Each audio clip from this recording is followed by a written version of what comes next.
Hello all, I am Ms. Sugandhi Gupta and I will be speaking today on an important topic called time value of money. This is part 2 of the video. In part 1 of the video, I have already covered time value of money concept and one aspect of time value of money, that is the future value. Let me now take you ahead with the further parts of time value of money. But before starting that, I would like to ask you a question. Do you think these two options given to you are comparable? If I say you have invested rupees 10,000 today and after 5 years you will get rupees 12,000 in return, are these two options comparable? What do you think?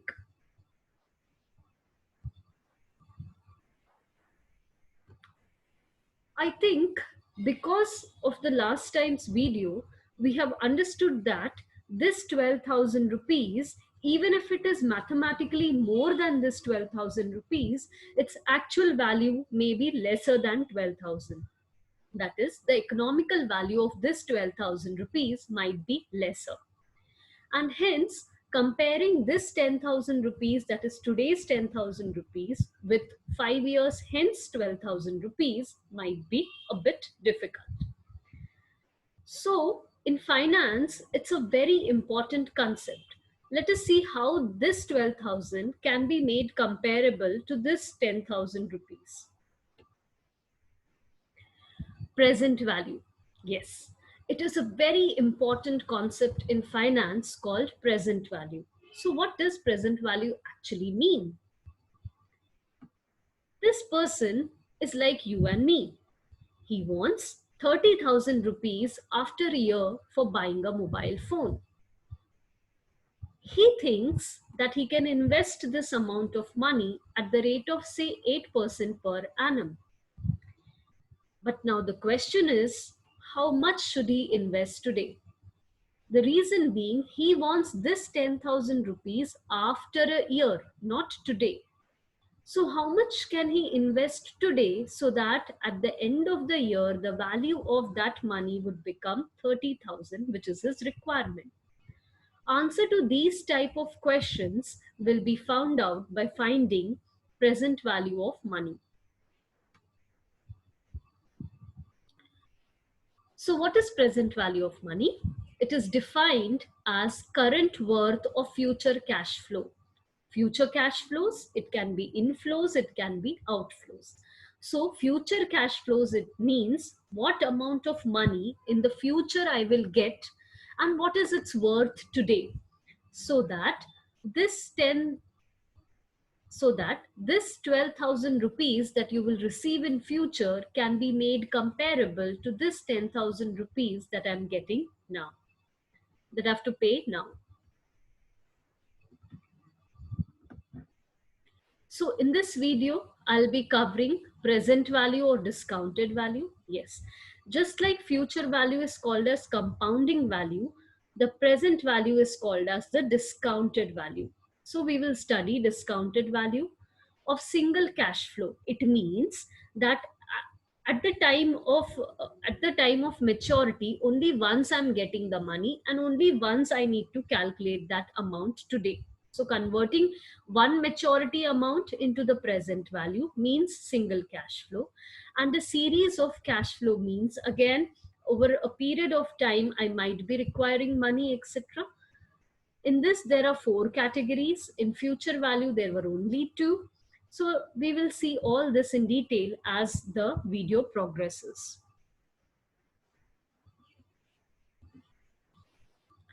Now, again, say this is an investment advice. He is an investment advisor and he gives you an option that if you today invest 10,000 rupees with him, in the next 5 years, he will give you a return of say 16,000. He will return you 16,000 rupees. Now, he gives you 10,000 rupees. You have to pay him 10,000 rupees today, and after 5 years, he will return you 16,000 rupees. Now, the question here is, should you accept this particular option? Now, You already know that this 16,000 is after 5 years. It should be converted into the present value and it should be compared with it. Now, the problem here is this 10,000 rupees I'm taking today, but the 16,000 rupees I'll pay you after 5 years. So, if this 16,000 somehow can be converted into today's value, which may be lesser or which may be higher, I can compare it. So answer can be compared by comparing present value of future cash flows. If present value of future cash inflows is higher, now in this case, since I'm making investment, this money I will get in the form of return. That is, it will generate cash receipts for me. I will get cash inflows from it. So whether this present value of cash inflows, future value, present value of future cash inflows, present value of future, that is converting the 16,000 into today's value, whether that value is higher than the present value of cash outflow, the money that is going from my pocket to the investment advisor. So if this money converted into today's value is higher than today's value, then I will go for the investment option.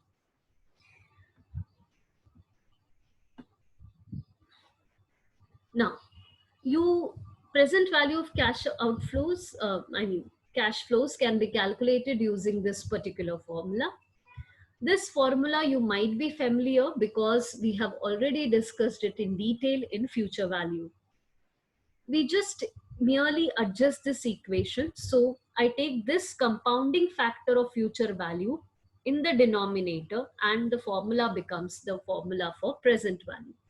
So present value is future value, that is what is my maturity amount divided by 1 plus r raised to n. That is the duration for which I'm keeping my investment. R is the rate of return. Now, this rate of return becomes extremely important. The reason being, it depends on the type of investment that I'm making. This R will depend. It's the expectation of the customer or the investor. Now, if I say I am investing this money in the form of in equities, this rate of return might be anywhere between 10 to 12%. If I say I invest it in a fixed deposit, it might be around 6 to 8%. If I say I invest in government securities, it might be lesser than that. This rate of return is an extremely important thing when we consider time value of money. Now let us substitute values in formula and see what happens. So my maturity amount, as I said, the investment advisor is ready to give me 16,000 rupees. I'm expecting an average return of 8%. If this is the rate of return that I expect, and if I compound it, if I substitute, I'll get this value. And my cash inflows. So 16,000 after 5 years in today's monetary terms will be 10,889.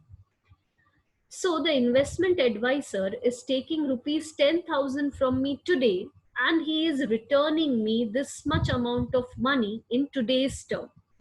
So it's a good proposal. He's giving me more than what he's taking from me and hence I can accept this particular proposal.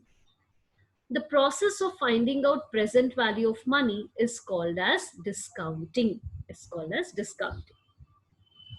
I hope this is clear.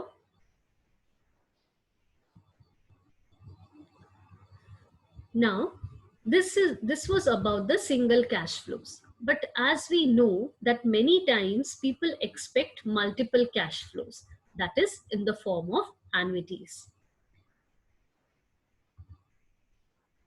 So let us try to calculate present value of ordinary annuity. Or when the word only annuity is mentioned, we do understand that it is ordinary annuity. The present value of annuity refers to how much money a person would need today to fund a series of future annuity payment. Now, for example, I am continuously making some investment in, say, fixed deposit. but at a later date I will start withdrawing that same amount of money. So I want that there should be some investment option which gives me say 1000 rupees or 10,000 rupees at the end of every month. Then how much should I invest today so that later I can keep getting that amount of money? Let us have a look at it. Now, suppose Mr. A wants to know how much money he should be investing today to receive 1000 rupees for 5 years, assuming rate of interest is 5%. So this person, Mr. A, he wants to receive 1000 rupees for next 5 years, uh, 5 years, and he has an option of investing that money today in at 5% per annum. But his question is, how much should he invest today so that he can get these 5000 rupees in 5 different installments? So one thing, if you have seen the future value video, you will know that this particular concept is extremely important. When we say ordinary annuity, we are trying to calculate it at the end of the period. Now, what happens because of at the end of the period? You remember there, one compounding is less. But here we will see what is the impact of ordinary annuity. Now, we will assume that all the investment that Mr. A does, he does at the end of the period. This is again the timeline. 0, 1, 2, 3, 4 represents the number of years. So I am standing here, here is today, but Mr. A will not pay the money today, he will pay it after 1 year, which is here. Now, if he pays money after 1 year, that is here, if I have to convert this rupees 1000 of after 1 year, I have to discount it once. And hence, if you see, this value gets discounted only once. Now, at the end of second year, if I have to bring this rupees 1000 value, which is after 2 years, to the present value, I need to discount it once and I need to discount it twice. That is why it is discounted 2 times. The same thing goes for 3 years. If I have to discount, I will have to discount once, twice, and thrice. For the fourth year, it is 1, 2, 3, and 4. And for the final year, fifth year, it is discounted once, twice, thrice, uh, 2 times, and twice, and once. So if you see here, the discounting for the fifth year is happening 5 times.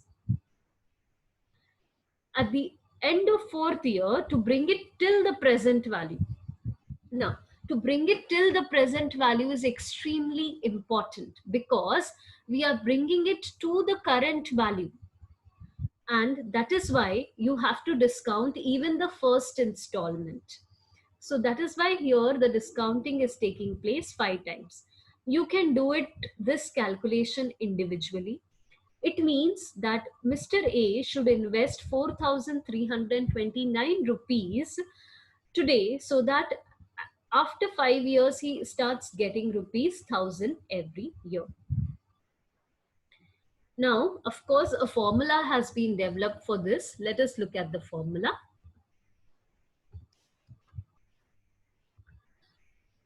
So PMT means the future value of annuity. What is the amount that he is expecting to get? He is expecting to get rupees 1000. The rate of return that he expects to get is 5%. This is also 5%. And he wants annuity for a period of 5 years. So if you substitute in this entire formula, first you need to solve the round brackets. First find out this value raised to 5, then divide it by 1. Then you will subtract it, subtract the value that you have got by 1, divided by the rate of return, that is 0.05, and then multiply it with 1000. So you will get this particular value. We know that not always the money will be paid at the end of the year. So this brings us to the next concept, which is annuity due. Now, present value of annuity due. Again, it means what are the series of, what is the investment that I need to make today so that I can get a series of cash flows after a particular point of time. Again, I'm keeping the example same. He is Mr. A. He wants to receive 1,000 rupees for a period of 5 years, and he is assuming that the rate of interest will be 5%. Now, one important aspect of annuity due, if you remember from the future value, is beginning of the period. Very important. Beginning of the period, because in annuity due, it is not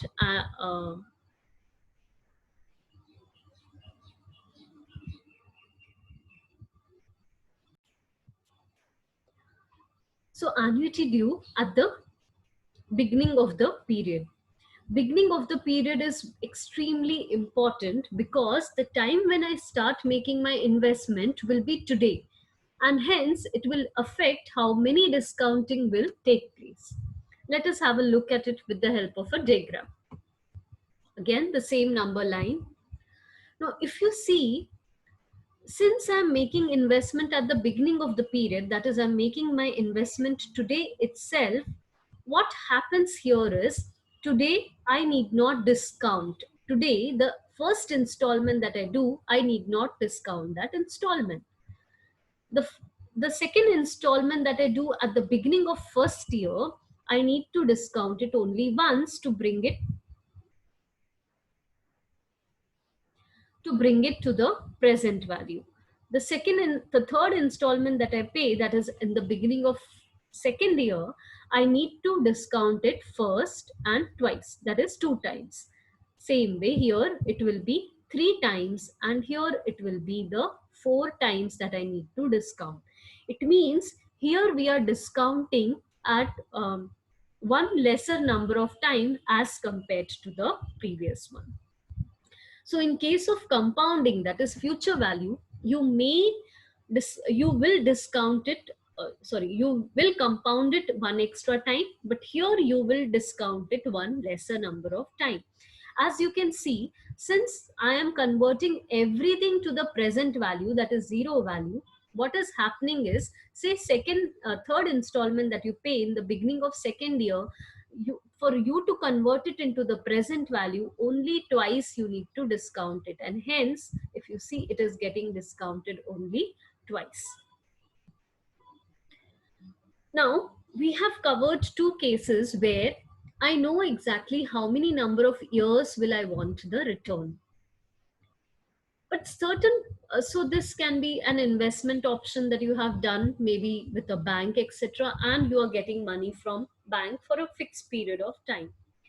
But there can be certain cases where I exactly don't know for how long will I require annuities. Say in the case of pension plan, say in the case of retirement plan, say in the case of reverse mortgage. I really don't know for how long will I require the money, because I don't know for how long will I live. So in that particular case, if you have to calculate annuities, how do you do that? This brings us to the next part.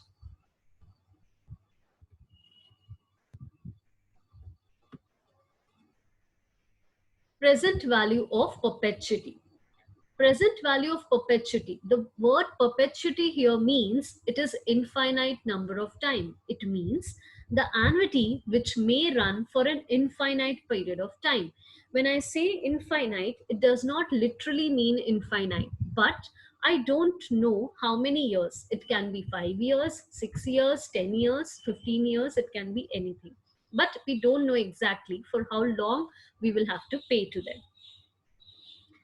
Now, when a person does not know how many annuities he wants, that will be, then he would want to calculate present value of perpetuity. Now, now again the same example goes. Suppose a person wants to know how much should he invest today so that he keeps on receiving rupees 1,000 in the form of annuity. He expects that he can invest money at 5% per annum basis. Now this again is my timeline, but if you see, after 2 years, I have converted this into a sign. It is not an opposite 8, it is infinity. So I have converted this into an infinite line. It can be 15 years, 20 years, 30 years, and so on. What will happen? Let us look at it.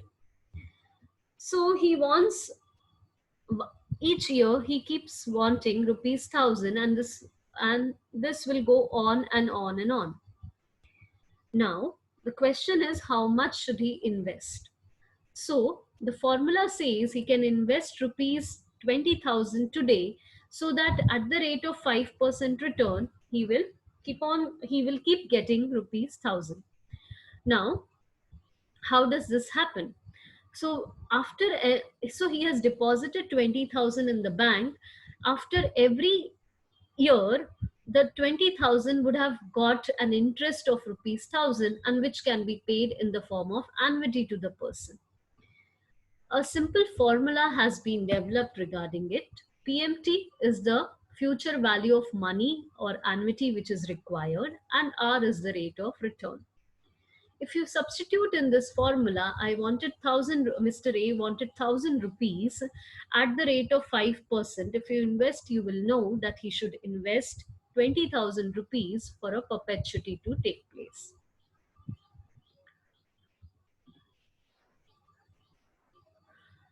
Now, there can be cases where you need to really understand that, the even if you're getting pension, there are chances that you will hit inflation, and your investments will be hit by inflation.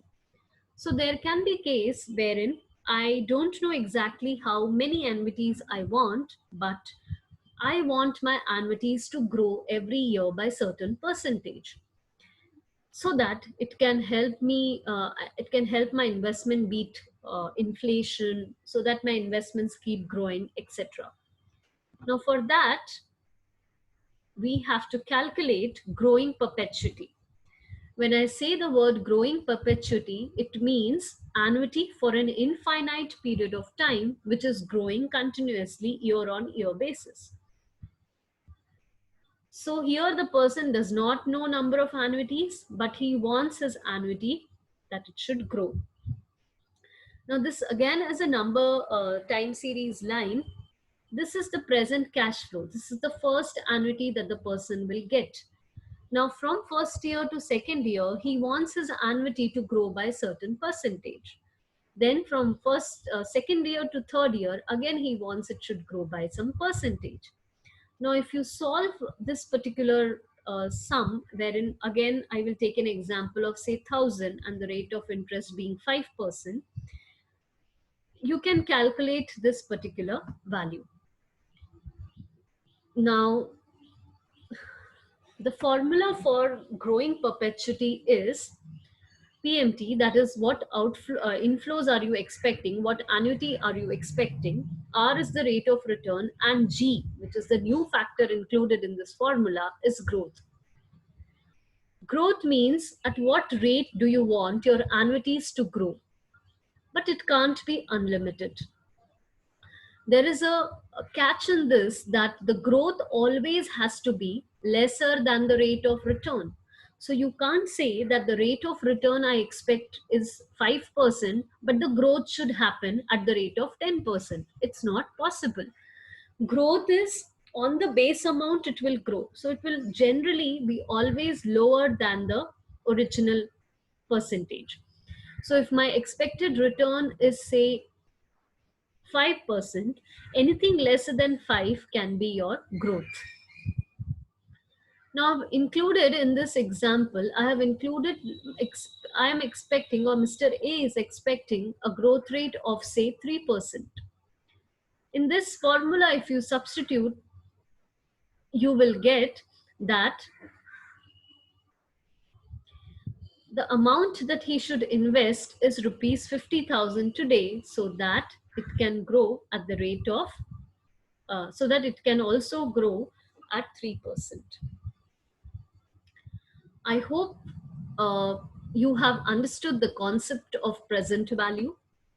In the next few videos, I will try to cover certain type of problem sums related to it.